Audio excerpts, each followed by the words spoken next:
সম্প্রতি সুপ্রিম কোর্টে একটি আবেদন দাখিল করেছে মধ্যশিক্ষা পর্ষদ, যেখানে ডায়েরি নাম্বার তোমরা দেখতে পাচ্ছ 1835/9/2025।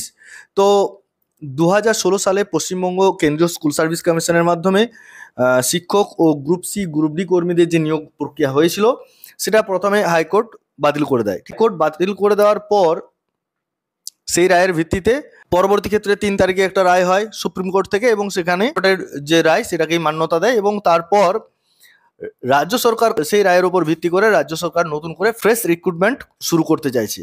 কিন্তু এই নিয়োগ বাতিলের ফলে দেখা যাচ্ছে কি, দেখো এখানে যদি তোমরা দেখতে পাবে যে প্রায় 17,206 জন শিক্ষক চাকরি হারানোর যে ঝুঁকিতে রয়েছেন। এর ফলে শিক্ষক সংখ্যা অনেকটাই কমে যাবে, কেননা এখনো পর্যন্ত দেখা যাচ্ছে কি প্রায় 1,51,568 টিচার্স, তার মধ্যে 17,206 কমে গেলে অনেকটাই স্কুল শিক্ষায় বড় রকমের প্রভাব পড়বে বলে মনে করা হচ্ছে। আর এই কারণেই সরকার যেটা চাইছে, এই কারণে সরকার একটা ফ্রেশ রিক্রুটমেন্ট প্রসেস করতে চাইছে। এখানে যেহেতু এই বিষয়টা অনেকটা সময় সাপেক্ষ, সেক্ষেত্রে যারা আনটেন্ড ক্যান্ডিডেট, অর্থাৎ যারা দুর্নীতির সাথে যুক্ত নন, তাদের যাতে চাকরিটা রাখা যায়, যতক্ষণ না নতুন করে এই যে বলেছে, যতক্ষণ না নতুন করে একটা ফ্রেশ ব্যাচ নিয়োগ শেষ হচ্ছে ততদিন পর্যন্ত। 2016টা ক্যান্সেলড হয়েছে, কিন্তু এটা নতুন করে শুরু হবে। তবে এখানে মানে অ্যাকচুয়ালি এই যে আবেদনটা করা হয়েছে, সেই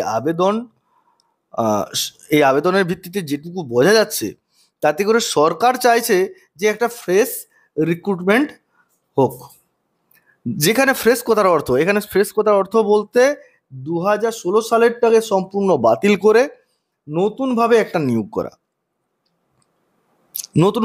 করা, অর্থাৎ নতুনভাবে যদি নিয়োগ করতে চায়, সেখানে কিন্তু নিউদের একটা চান্স থেকে যাচ্ছে।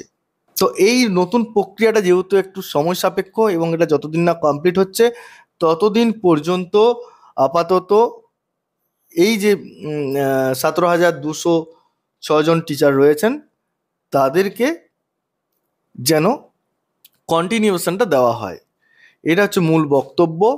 এখানে বোঝা যাচ্ছে যে সরকার নিজে কিন্তু চাইছে যে একটা ফ্রেশ রিক্রুটমেন্টের এটা চাইছে। এখন দেখা যাক কি হয়, কারণ এখানে আবার ওবিসি মামলাটাও রয়েছে, এই ওবিসি মামলার জন্য আবার না আটকে যায়, এটা দেখার বিষয়। তাই ওয়েট করতে হবে যে সুপ্রিম কোর্ট, এখনো পর্যন্ত শুনানি কিছু হয়নি, শুনানি হওয়ার পর একটা রায় দেন, সেটা দেখার বিষয় রয়েছে। সেটা হলে তখন বোঝা যাবে। যাই হোক, এটুকু আপডেট যেহেতু ছিল সেটা তোমাদের সামনে তুলে ধরলাম। পরবর্তী ক্ষেত্রে নতুন কোনো আপডেট হলে অবশ্যই তোমাদের সাথে আলোচনা করব। তাই বলবো, যারা 2016 রয়েছে, নতুন যারা রয়েছে, প্রত্যেকেই প্রিপারেশনটা শুরু করো। কারণ প্রিপারেশন শুরু করতে বলছি এই কারণেই, তোমরা এটা খেয়াল রাখবে যে 1 বছরের মধ্যে কিন্তু পুরো নিয়োগ প্রক্রিয়া কমপ্লিট হয়ে যাবে। আশা করছি যে ডিসেম্বরের আগেই কিন্তু তোমরা পরীক্ষা দিতে পারবে।